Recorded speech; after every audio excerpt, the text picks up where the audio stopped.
Shri Rinki and you. No. Yes, sir. Question Thank number you, sir. 143.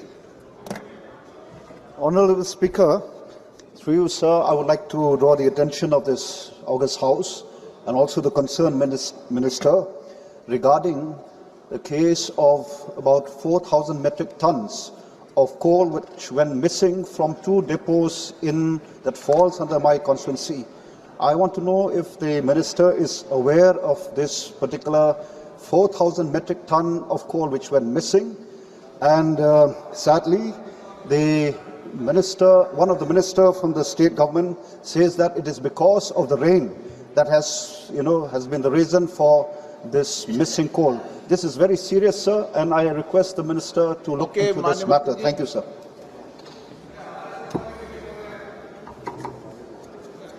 आदरणीय अध्यक्ष जी, ये प्रश्न से संबंध नहीं है मगर नॉर्थ ईस्ट का है। जो आदरणीय संसद ने जो आज इस इश्यू को उठाया, वो इश्यू आज भी मैं सुबह सोशल मीडिया में देखा हूँ। जो इलीगल कोल का हो, जो कोल पानी के कारण जो मिसिंग है, वो बिल्कुल हमारा कोल इंडिया का, गवर्नमेंट ऑफ इंडिया का, कोल पीएससी का कोई संबंध नहीं है।